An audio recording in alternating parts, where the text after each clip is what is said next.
la ville et le CCAS ont souhaité mettre en place une stratégie d'inclusion numérique qui comporte plusieurs volets. Donc il y a les conseils numériques, 7 personnes donc, qui aident les usagers dans un accompagnement numérique dans les mairies de quartier, au CCAS, dans les résidences autonomie de personnes âgées, dans les bibliothèques, médiathèques également.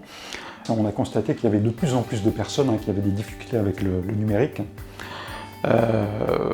Donc on parle d'un quart de la population en difficulté, et c'est encore plus important quand elle se cumule avec d'autres problèmes. Il y a des gens par exemple qui ont des difficultés avec la langue française, donc qui se trouvent en situation difficile. Il y a des personnes qui n'ont pas de domicile fixe, ou alors qui sont en domicile temporaire ou d'urgence, donc c'est une des difficultés également. Des personnes qui sont en situation de grande pauvreté, donc qui ne sont pas forcément équipées de matériel informatique ou de connexion Internet à domicile, ou bien tout simplement des gens qui n'ont pas de connexion chez elles, quoi.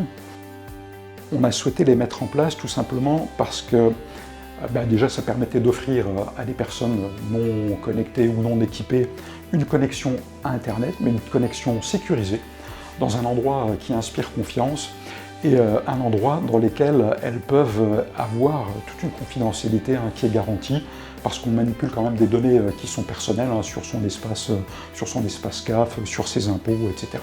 Donc ça c'est très important, et c'est des conditions qui peuvent être remplies à la fois sur la borne Digilor, mais aussi sur le lieu dans lequel elles sont installées, au CCAS ou dans les mairies de quartier. Donc ce qui nous a conduit donc à choisir un certain nombre de sites internet qu'on met en place sur la borne.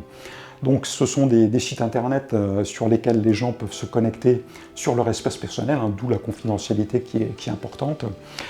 Et donc aujourd'hui on a 6 ou 7 sites, les impôts, la CAF, la CARSAT, des informations sur les réfugiés, puisqu'il y a beaucoup de langues qui sont pratiquées au CCAS ou dans certaines mairies de quartier.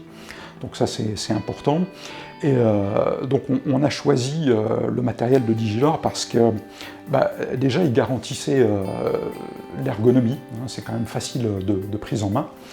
Même s'il y a des conseils numériques qui sont sur place et qui peuvent aider les personnes qui sont en difficulté, l'objectif c'est que les personnes soient quand même en autonomie sur la borne. Et ce qui est intéressant dans la solution de Digilor, c'est que les personnes qui sont identifiées comme administrateurs, donc ça peut être des conseils numériques, ça peut être des travailleurs sociaux du CCAS, ont la main pour modifier les sites qui sont accédés, pour en mettre des nouveaux, pour en enlever certains qui sont peu utilisés par exemple, et vraiment pour adapter le service au meilleur, là où il y a le plus d'attentes chez les usagers du CCAS. Et ce qui est important, c'est qu'on a mis en place donc une enquête de satisfaction auxquelles peuvent répondre les gens, et en fonction des réponses, du coup on pourra adapter le service au mieux par rapport aux attentes qui sont prévues. Et l'idée qui est là derrière, c'est qu'on fasse évoluer le produit de Digilor en même temps que nous on évolue par rapport aux besoins des usagers qui sont fluctuants avec l'actualité, et de façon à ce que tout le monde puisse bénéficier des avancées des uns et des autres. Ce qui est intéressant également dans le produit Digilor, c'est quelque chose qui est centralisé sur un site internet. Quand il y a une mise à jour qui est faite aujourd'hui pour une commune, c'est l'ensemble des communes qui ont les bornes Digilor qui vont en profiter. Alors on a installé des bornes principalement au CCAS, dans des mairies de quartier également. Alors en plus de ce dispositif constitué par les bornes, il y a également des tablettes qui sont mises à disposition des travailleurs sociaux qui se rendent à domicile des gens qui ne peuvent pas se déplacer. Donc sur les tablettes, on retrouve à la fois l'ergonomie qu'on peut retrouver sur les bornes, donc l'accès à des services, à des sites internet, etc. Mais on peut retrouver également tout ce qui est environnement professionnel. Pour des logiciels qui sont spécialisés, on retrouve l'environnement Windows classique dont peuvent avoir besoin les conseillers numériques ou les travailleurs sociaux. On a 2 autres bornes qui sont en cours d'installation, sur lesquelles il va falloir qu'on travaille. Et là, on va cibler un petit peu plus le public des mairies de quartier.